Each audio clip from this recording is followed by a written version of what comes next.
Rohit, emerging markets have really shown a wide dispersion in the past year. Some countries and regions have done much better than others and vice versa. What's driving that? So emerging markets is starting a new chapter. This was an asset class that was facing very difficult challenges, strong dollar, slowing growth rates across the asset class. Today, we're starting to see what were headwinds turning into more tailwinds.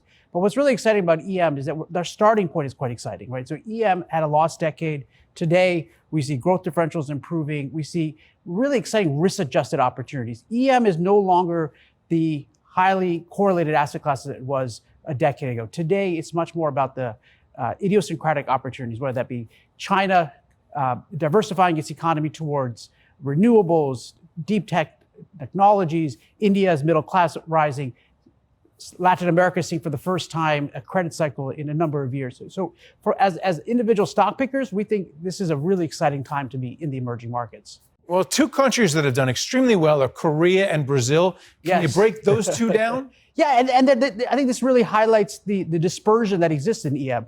So in one area, you have Korea, which is helping drive the AI technologies. Many EM companies are the backbone of providing the key technologies that go into today's latest AI. In Korea particularly, we've seen significant demand for memory, high bandwidth memory, which is a key component in that side. At the same time, you see Korea seeing a significant improvement in terms of improving its discount, what has been historically known as the corporate governance discount. So we're seeing some reforms on that side. On the other side, in Brazil, quite frankly, it just became way too cheap. We had companies in Brazil where the PE multiples were actually less than the dividend yield. And what's happening is that in Brazil, for example, with real rates amongst the highest in the world, the base rate at 15%, we believe there's a trajectory of a credit cycle taking place in EM. So very different stories, but part of this asset class. And there are some emerging markets that are benefiting from AI, like we are in the US. Where is that happening and how is that happening?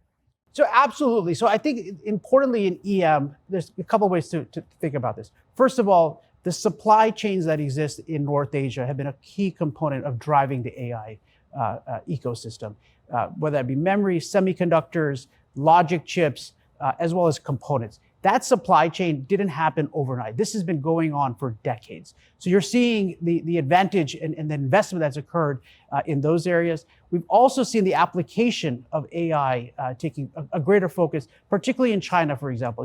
In the electronification of vehicles, today over 50% of cars that are sold in China are EV. China had announced very significant developments in deep tech, what is known as their DeepSeek models. We're also seeing companies that are helping drive energy storage. So what's exciting is that EM is not just following. There are parts of them, the emerging markets, that are helping drive this fourth industrialization. Can you talk about some of the more populous members of EM? So what's going on in China? What's going on in India, in the Middle East? Because these are the more populous members. However, you're seeing some of the smaller players, like Argentina and Korea, doing exceptionally well. Yeah, so what we're really excited about at Lazard, we just announced the formation of our active ETF in EM. It's a diversified solution. And what we're really excited about is that in EM, it's just not one driver. So you mentioned about China. The real opportunity in China is this movement away from fixed asset investment and that was driving US consumerism, more towards the newer technologies, renewables, EVs, as I mentioned. At the same time, places like India is going beyond just basic foundational development. You're starting to see the emergence of the middle class. Individuals are traveling. I just got back from India. You see the excitement in terms of consumption, people buying homes for the first time. In the Middle East that you mentioned, what's really exciting is this focus on competitive reform that's happening. Saudi, for example, and the UAE are actually competing with each other to diversify their economies the fastest away from oil. And then finally, how much do emerging markets still rely on the United States for growth?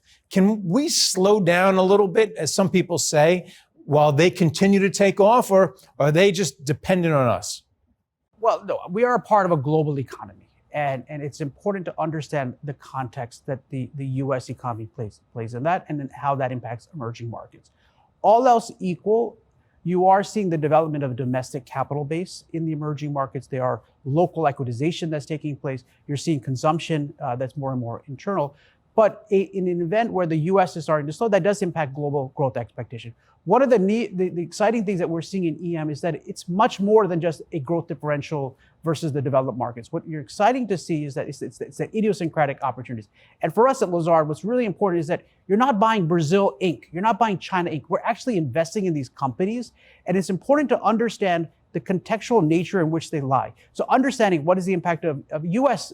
Demand, what's happening in terms of energy policy, what's the geopolitical context, but ultimately we're investing in companies. And for us, it's identifying those businesses that are able to generate and sustain profitability. All right, well, thanks for coming on and talking about it. My pleasure. Thank you.